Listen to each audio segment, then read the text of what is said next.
Hello everybody, I have made it out to the outdoors. I've been stuck inside for 2 weeks waiting for it to stop raining, so I'm very pleased to be out in the fresh air. I did want to go up a mountain today, but that's not going to happen because the wind is, well, I don't know what the speed is, but it's sort of blow people off mountains type speed, so I thought it was best not to go and try and record a video there. Made that mistake in the past. Oh my god.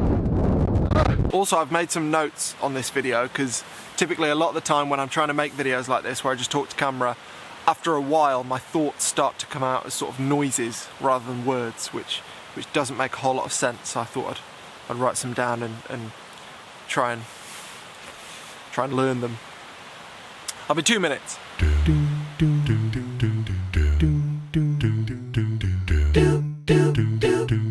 Right, okay, every year, about this time of year, if you're anywhere near as unfortunate as me when it comes to your YouTube homepage or recommended page, whatever it is, you get bombarded with videos that are something to the effect of how to grow your Instagram in 2016, 2017, 2018, 2019. And there are probably people right now working on 2020 videos.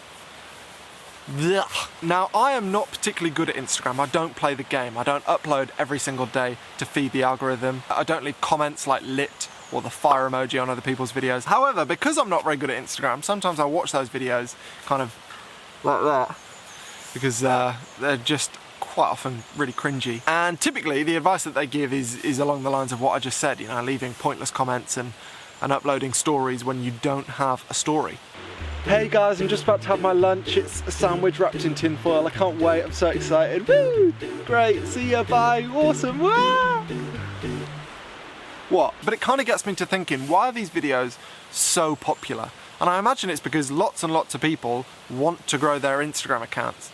In some cases, probably because they want to be more popular, or they want fame, or they want self-esteem. But I think in a lot of cases, it's because now lots of people want to earn some money from their Instagram. They want to earn a living from social media. And typically I think a lot of people think that the only way to do that is to make a gigantic audience and then to get brands involved and basically sell your audience to that brand.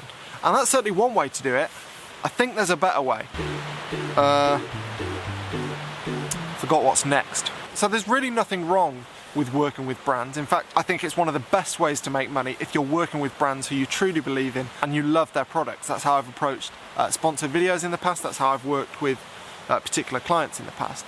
The trouble starts when you're working with brands when you don't particularly want to work with them and you just want the paycheck. Because then all of a sudden you spend all this time trying to get a massive audience to give you more freedom and more options, and then you end up working for a brand you don't want to work for and they're bossing you about and telling you what to do.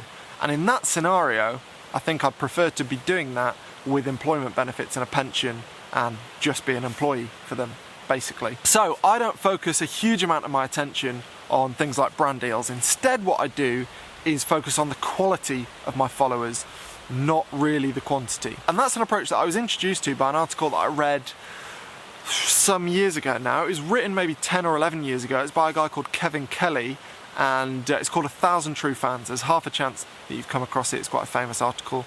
And how do I explain it? I'll read some of it to you. I mean, you can probably get a lot of it from the title, but I'll just read a bit of it anyway.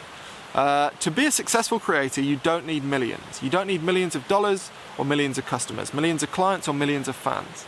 To make a living as a craftsperson, photographer, musician, designer, author, animator, app maker, entrepreneur, or inventor, you need only thousands true fans. And what Mr. Kelly goes on to explain, I won't read the whole thing in case you're watching this in bed, you may fall asleep. Not that it's a boring article, but me reading is not an enticing prospect. But what he goes on to explain is basically what a true fan is, and that is somebody who will buy all of the stuff you make. So they might buy your albums, they might come and see you at shows, they might come and see you talk, they might buy your prints, your calendars, all that kind of stuff. And even though the numbers are really, really obvious, I'd never really thought about them before they were pointed out to me in this article. So if you have, say, 200 people who spend £100 on you every year, that's £20,000, or $20,000 if it's $100. If you have 500 people that's $50,000. And if you have 1,000 people, then that's $100,000, which in most places is a brilliant living. And unless your living costs are crazy, then it would give you money to invest in your business and grow as well. And ever since I read that article, that kind of thinking and that model has been kind of front and center for me. That's kind of how I've tried to forge my career, as opposed to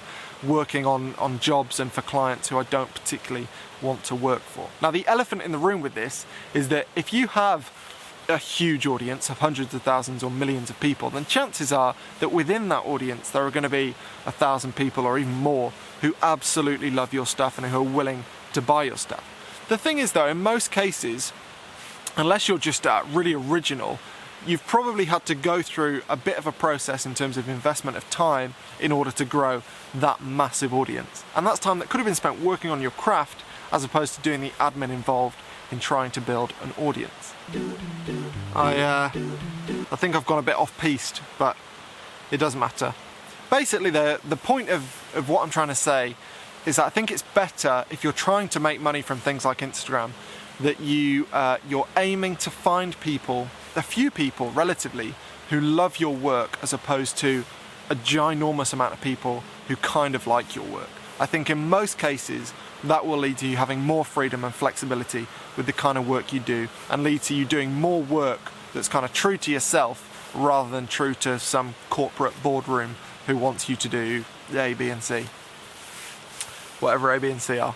Now, I've never met anybody who's thought it was worthwhile to follow the advice of those kinds of videos that I was talking about at the start of this video. I mean, lots of people might have followed that advice and they may have ended up with lots more followers. So, to be honest, those videos have probably done their job. But I don't think those people will have ended up with the end result that they were looking for, i.e. making a living in the way that they thought they wanted to make a living. And I think in trying to build an audience and a community of people who love your stuff, rather than a community of people who kind of like your stuff enough to press follow and therefore they become your product that you can sell to a company, I think there's a good chance you can become a lot more fulfilled.